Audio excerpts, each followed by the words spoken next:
વિદ્યાર્થી મિત્રો આપણે પારિમાણિક સૂત્ર જોઈ ગયા બધા જેટલા આપણે લેખાની અંદર આપેલા હતા એ બધા પારિમાણિક સૂત્રો બરાબર.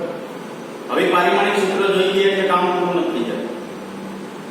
હવે પારિમાણિક સૂત્રનો આપણે શું કરવાનો છે? ઉપયોગ કરવાનો છે બરાબર. કેવી રીતના ઉપયોગ કરવાનો છે? તો સૌપ્રથમ આ શું કીધું? પારિમાણિક વિશ્લેષણનો ઉપયોગ. વિશ્લેષણ એટલે તો કે આપણે જે બધા પારિમાણિક સૂત્રો જે ભણી ગયા તેનો ઉપયોગ હવે કેવી રીતના કરવો તે. કારણ કે આપણે અત્યાર સુધી બધા સૂત્ર ભણતા આવ્યા છીએ. હવે સૂત્ર સાચું છે કે ખોટું છે તે ચેક કરવા માટે તમે પારિમાણિક સૂત્રનો ઉપયોગ કરી શકો. ભૌતિક વિજ્ઞાનની અંદર કોઈ પણ સૂત્ર લઈ લેવાની છૂટ. કોઈ પણ સૂત્ર ઈ ચેક કરવું હોય સાચું છે કે ખોટું બરાબર તો કોનો ઉપયોગ કરી શકાય? ભૌતિક વિજ્ઞાનનો. એટલે આપણી પાસે ત્રણ વિશ્લેષણના ઉપયોગો આપેલા છે. એમાં સૌપ્રથમ પહેલો ઉપયોગ વિશ્લેષણનો શું છે? બે જુદી જુદી એકમ પદ્ધતિના કોઈ પણ ભૌતિક રાશિના એકમો વચ્ચેનો સંખ્યાત્મક સંબંધ. બે જુદી જુદી એકમ પદ્ધતિઓ એટલે કઈ? કે CGS ને MKS બે અલગ અલગ ભૌતિક રાશિઓ થઈ કે નહીં તેમની વચ્ચેનો સંખ્યાત્મક સંબંધ એટલે સંખ્યા સાથેનો કંઈક સંબંધ મળતો હોય તેને શું કહેવામાં આવે? સંખ્યાત્મક સંબંધ કહેવામાં આવે છે. યાદ રાખજો. બે જુદી જુદી ભૌતિક રાશિ વચ્ચેનો સંખ્યાત્મક સંબંધ. કેવી રીતના? તો હું એવું કહી શકું હું 1 સેન્ટીમીટર લઉં ને તો મારે અહીં લખાય 10⁻² મીટર. આ કયો CGS, આ કયો શું MKS. તો બે જુદી જુદી ભૌતિક રાશિઓ થશે, સેન્ટીમીટર મીટર ભૌતિક એકમો થશે. એમની વચ્ચેનો સંખ્યાત્મક સંબંધ શું છે? તો કે 10⁻² સંખ્યાત્મક સંબંધ છે બરાબર. તો બે અલગ અલગ ભૌતિક રાશિઓ વચ્ચેનો સંખ્યાત્મક સંબંધ મેળવવા માટેનું અહીંયા આપણે એક ઉદાહરણ આપેલું છે. શું ઉદાહરણ આપેલું છે? તો ઉદાહરણ આપેલું છે કાર્યનું. તો કે કાર્ય જે છે તે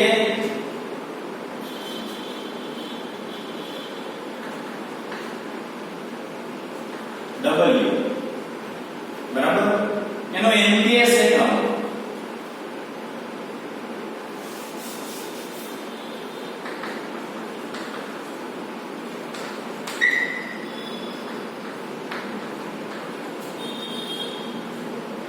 જૂલ છે. કાર્ય W નો CGS એકમ અર્ગ છે. તમને ખબર હોય તો તમે બળ ડાયનમાં લઈ શકો. બળ છે ન્યૂટન, પછી ઈ ન્યૂટન છે ને ઈ એનો MPS એકમ થયો પણ એને CGS માં ડાયનમાં માપવામાં આવે છે.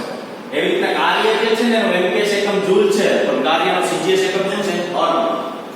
તો આ MPS કે આ CGS MPS અને CGS વચ્ચે સંખ્યાત્મક સંબંધ શું છે તે આપણે મેળવીએ. તો અહીંયા લખી શકીએ આપણે MPS પદ્ધતિ અને CGS પદ્ધતિ. ચાલો MPS પદ્ધતિમાં દળ લેવી તો કેમાં મપાય? કિલોગ્રામમાં. પણ CGS માં લખવું હોય તો દળ ગ્રામમાં મપાય. તો આપણે તમે લખી શકો 10⁻³ ગ્રામ બરાબર. માસ તો સિમ્બોલ છે કિલો એટલે 10⁻³ લખાય. પણ હવે જો દળ જે છે એનો સંખ્યાત્મક સંબંધ શું થયો? તો કિલોગ્રામ 1 કિલોગ્રામ પણ એની સાથે 10⁻³ ગ્રામ લખાય. તો આ MPS માં કિલોગ્રામ લખો તો CGS માં 10⁻³ ગ્રામ લખાય. હવે તમે લેન્થ લ્યો મીટર. મીટર ને સેન્ટીમીટર માં ફેરવવા માટે 10⁻² સેન્ટીમીટર લખાય. સેન્ટીમીટર માંથી મીટર ફેરવવા માટે -2 આવે મતલબ સેન્ટીમીટર +2 આવે. સમય સેકન્ડ. તો સેકન્ડ નો કઈ સંખ્યાત્મક સંબંધ નથી કારણ કે CGS અને MPS નું તમને ખબર હોય બે માં સેકન્ડ આવ્યો. 10 કેટલી થાય? 0 આ t ટાઈમ બરાબર. તો હવે શું થયું જો MPS ની અંદર દળ કિલોગ્રામમાં હોય, લંબાઈ મીટરમાં હોય, સમય સેકન્ડમાં. CGS માં દળ ગ્રામમાં, લંબાઈ સેન્ટીમીટરમાં અને સમય તો કેમાં લેવામાં આવે? સેકન્ડ. હવે સંખ્યાત્મક સંબંધ મેળવવા માટે તો MPS માં આપણે પારિમાણિક સૂત્રો લખી શકાય. A T કોના માટે મેળવીએ છીએ? કાર્ય માટે. તો કાર્ય માટે પારિમાણિક સૂત્ર M1 L2 T - શું લખાય? 2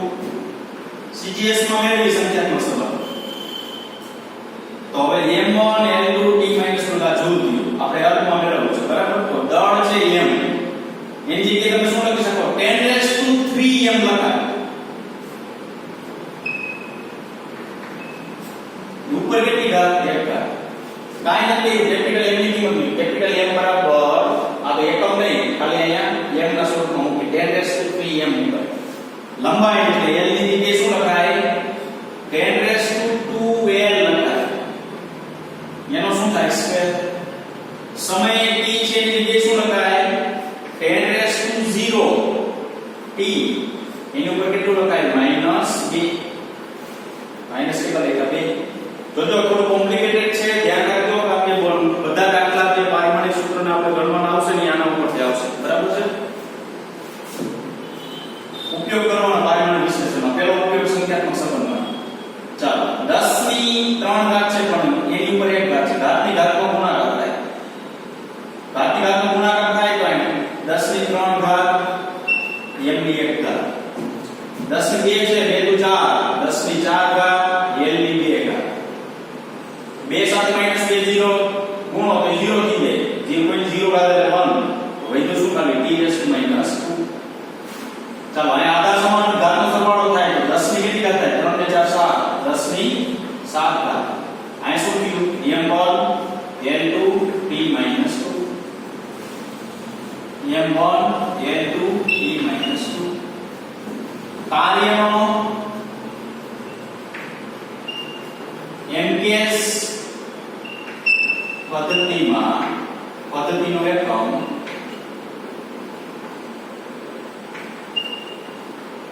અથવા પારિમાણિક સૂત્ર ગુણ્યા બરાબર 10 ની 7 ઘાત કાર્યનો CGS પદ્ધતિમાં એકમ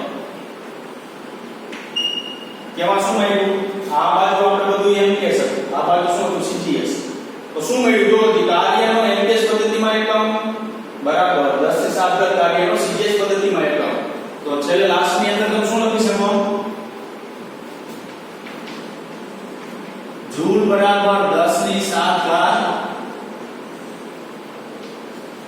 અર્ધ લખાય તો જો આ MKS કયો આ CGS કયો તો MKS અને CGS વચ્ચે સંબંધ શું તો કે 1 જૂલ બરાબર 10 ની 7 ઘાત અર્ધ લખાય તો બે અલગ અલગ ભૌતિક રાશિ થઈ જૂલ અને અર્ધ અથવા ભૌતિક એકમ અલગ અલગ થયા તો તેની વચ્ચે સંખ્યાત્મક સંબંધ એટલે સંખ્યા કઈ ગઈ 10 ની કેટલી ઘાત 7 ઘાત આવી ત્યારે એવો બરાબર તો આ જો થયું કાર્ય માટે ધારો કે તો કંઈક માર બળ માટે મેળવ્યું છે તો હું હવે આ નથી લખતો ડાયરેક્ટ લખું બરાબર તો બળ માટે શું થાય જો તો બળ માટે m1 l1 t - 2 આવું પારિમાણિક સૂત્ર છે તો જો આ તો બધે મળતું જ આવે m બરાબર આ l બરાબર આ t બરાબર આ તો m બરાબર નો કિંમત મૂકો તો 10 ની 3 ઘાત m ઉપર n 10 ની 2 ઘાત l ઉપર n ઘાત પછી અહીં એની કિંમત મૂકો ઘાત આ જોડી જવાની સમયની આ 10 ની 0 ઘાત આ t સમય ઉપર કેટલી ઘાત -2 સાદું વાપરો 10 ની 3 ઘાત l1 10 ની 2 ઘાત l1 10 ની 0 ઘાત 1 t - 2 ચલો આધાર સમાન ઘાતનો શું થાય સરવાળો થાય 10 ની કેટલી ઘાત થાય 5 ઘાત m1 l1 t - 2 m1 l1 t - 2 એક વસ્તુ યાદ રાખજો તમે જૂલમાંથી હર્ગમાં ફેરવો તો ભલે હર્ગમાં જૂલમાં ફેરવો તો ભલે પારિમાણિક સૂત્ર એનું કરે નહીં સમાન જ થાય m1 l1 t - 2 m1 l1 t - 2 આ m1 l1 t - 2 m1 l1 t - 2 તો આ શું થયું ન્યૂટન બરાબર એટલે તો કે 1 જૂલ બરાબર 10 ની 7 ઘાત 1 ન્યૂટન બરાબર 10 ની 5 ઘાત ડાયન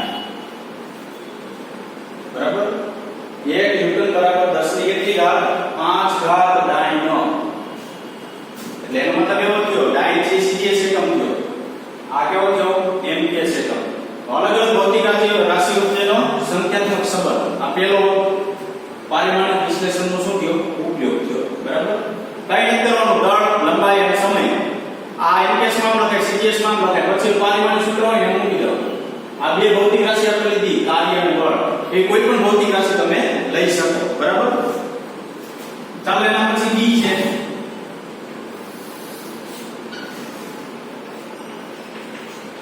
પારિમાણિક સૂત્રનો ઉપયોગ કરીને વિજ્ઞાનની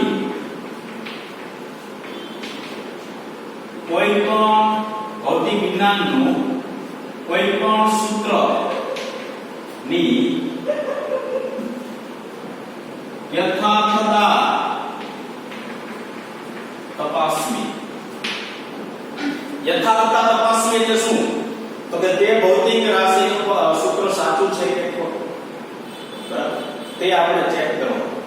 તો સૌપ્રથમ યાદ રાખજો, ભૌતિક વિજ્ઞાન કોઈ પણ ભૌતિક વિજ્ઞાનની અંદર સૂત્ર આવે ને બધું વિચારી લો, તમને અનુકૂળ આવે કોઈ પણ લઈ લો. જો એની ડાબી બાજુ અને જમણી બાજુ પારિમાણિક સૂત્ર સમાન થતા હોય ને તો એ પારિમાણિક સૂત્ર સાચું, પણ સોરી તે સૂત્ર સાચું, નહીતર તે સૂત્ર કેવું થશે? ખોટું થશે. તો એક ઉદાહરણ લઈએ. ઉદાહરણ સ્વરૂપે શું છે તો કે કોઈ પણ કેન્દ્ર છે, કેન્દ્રની આસપાસ કોઈ વસ્તુ પરિભ્રમણ કરે છે, તો એમાં કેન્દ્ર ત્યાંથી કેન્દ્ર ગામની બળ લાગતું હોય, તમારા આગળ આવી ગયું. તેના માટે બળનું સૂત્ર આવું છે, F બરાબર mv²/r. m એટલે જે તે પરિભ્રમણ કરે છે તેનું દળ, v એટલે જે પરિભ્રમણ કરે તેનો વેગ, અને જેટલા વર્તુળમાં પરિભ્રમણ કરે છે તેની ત્રિજ્યા. આવા સૂત્ર સાચું છે કે તમને રકમ આપે કે આ સૂત્રની યથાર્થતા ચેક કરો. જો બે બાજુનું પારિમાણિક સૂત્ર સમાન મળી જાય તો પારિમાણિક દ્રષ્ટિએ યથાર્થ છે એમ કહી દેવાનું. જો બે બાજુનું પારિમાણિક સૂત્ર સમાન ન મળે તો પારિમાણિક દ્રષ્ટિએ યથાર્થ નથી. તો આપણે ચેક કરીએ. જો તો ચેક કરીએ તો અહીંયા m1 l1 p - 2. ચાલો આ તો આપણે ખબર છે, આપણે પારિમાણિક સૂત્રનું. હવે વાત આવી કોની? mv²/r. ચાલો m એટલે શું? દળ. તો દળ હોય તો શું લખાય? m1. ચાલો વેગ આવ્યો તો m0 l1 p - 1, પણ એનો શું થાય? સ્ક્વેર. પારિમાણિક સૂત્ર આવડો તો વેગનું, બરાબર, l1 p - 1 એનો શું થાય? સ્ક્વેર. છેદમાં ત્રિજ્યા એટલે અંતરનો વર્ગ, તો ખાલી અંતર એટલે l1. તો આ શું થાય? m1 l2 ઉપર સ્ક્વેર છે, t - 2 છેદમાં શું લખાય? l1. સાદું આપી દો તો m1 આ બે એક ઉપર જાય એટલે માઈનસ થાય, એટલે m1 l1 t - 2. જો તે બળનું પારિમાણિક સૂત્ર અને mv²/r નું પારિમાણિક સૂત્ર સમાન મળે છે કે નહીં? બરાબર. તો બે સમાન મળતા હોય તો શું કહેવાનું? આ સમીકરણ પારિમાણિક દ્રષ્ટિએ યથાર્થ છે. પારિમાણિક દ્રષ્ટિએ શું છે? યથાર્થ છે. જો બે સમાન ન મળે તો એ સૂત્ર ખોટું હોય, તો એ પારિમાણિક દ્રષ્ટિએ યથાર્થ નથી. હવે જો પારિમાણિક સૂત્રનો ઉપયોગ કરીને ભૌતિક વિજ્ઞાનનું કોઈ પણ સૂત્રનું અથવા સમીકરણનું યથાર્થતા તપાસવી. જો સૂત્ર સાચું હોય તો બે બાજુના પારિમાણિક સૂત્રો તમને સમાન મળશે. જો સૂત્ર ખોટું હશે તો બે બાજુના પારિમાણિક સૂત્ર સમાન મળશે નહીં. બરાબર, આ વસ્તુ યાદ રાખજો. તો આપણે એક સૂત્ર લીધું, તમને એમ થાય કે મારે બીજું કંઈક સૂત્ર લેવું છે, તમને એમ કે વેગનું સૂત્ર લેવું છે, તો અંતરના છેદમાં સમય. વેગ બરાબર પારિમાણિક સૂત્ર આવડવું જોઈએ, અંતરના છેદમાં સમયનું મેળવી એટલે હરખા મળે તો જ વેગ બરાબર અંતરના છેદમાં સમય લખાય, નહીં તો ન લખાય. તો કોઈ પણ ભૌતિક રાશિની યથાર્થતા તપાસવા માટે અથવા કોઈ પણ સૂત્રનો ચેક કરવા માટે તમે આ રીતના ઉપયોગ કરી શકો. એટલે અમુક સૂત્ર મોટા હોય તો નક્કી ન કરી શકો કે આ સાચું છે કે ખોટું છે, કેમ ખબર પડે? તો કાંઈ નહીં કરવાનું, એમાં બધેમાં શું છે? પારિમાણિક સૂત્ર મૂકી દેવાનું. ડાબી બાજુનું મેળવી લેવાનું, જમણી બાજુનું મેળવી લેવાનું. જો બે સમાન મળી જાય તો એ સૂત્ર સાચું, નહીતર એ સૂત્ર કેવું? ખોટું. બરાબર. બીજી વસ્તુ ધ્યાન નહીં રાખવા જેવી છે, નોંધ છેલ્લે આપેલી છે કે કોઈ પણ ભૌતિક રાશિ એવી હોય કે તેની અંદર એક અચળાંક આવતો હોય. જો એ અચળાંકનું પારિમાણિક સૂત્ર મળતું હોય, અચળાંક હોય તો મોટા ભાગે શું હોય? અચળ વેલ્યુ હોય. બરાબર. કારણ કે સંખ્યા હોય, ધારો કે તમે 2π લ્યો તો 2π છે અચળાંક છે, તો 2π અચળ છે તો સંખ્યાનો કોઈ એકમ કે પારિમાણિક સૂત્ર હોતું નથી. તો આપણે કઈ ઉપાધિ નથી. પણ કોઈ ભૌતિક રાશિ એવી હોય કે તેની અંદર કે આવતો અચળાંક હોય અને પરિમાણ રહિત ન હોય. જોજો ખાસ, પરિમાણ રહિત ન હોય એનો મતલબ શું? તો કે તે પોતે એકમ ધરાવતો હોય અને પોતાનું પારિમાણિક સૂત્ર હોય. ત્યારે શું કરવાનું? તો કે આ પ્રમાણે ચકાસણી કરતી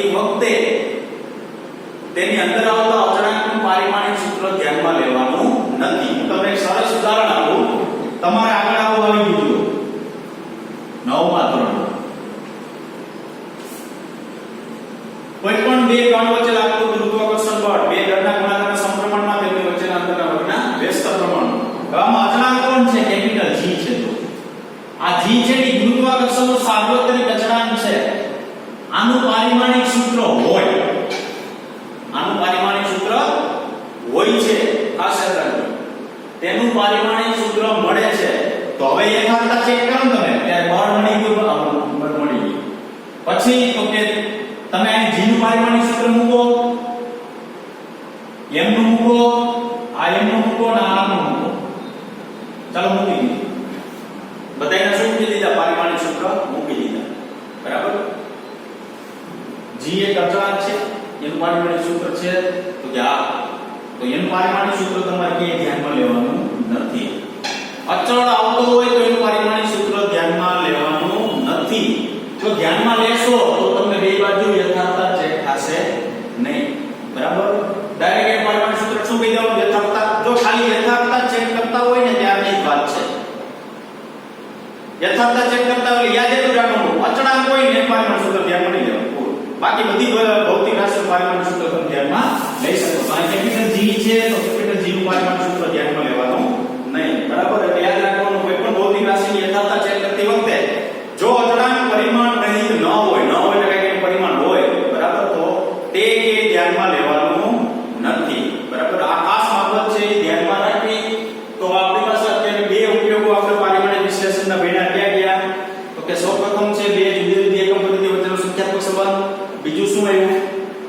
પારિમાણિક સૂત્રનો ઉપયોગ કરીને ભૌતિક વિજ્ઞાનનું કોઈ પણ સૂત્ર છે, સમીકરણ છે તે તમે યથાર્થતા ચેક કરી શકો. અને છેલ્લી બાબત કઈ ધ્યાનમાં રાખવાની? તો કે જો એકમ વાળો અચળાંક હોય તો એના પારિમાણિક સૂત્ર તમારે યથાર્થતા ચેક કરો ત્યારે ધ્યાનમાં લેવાના નથી.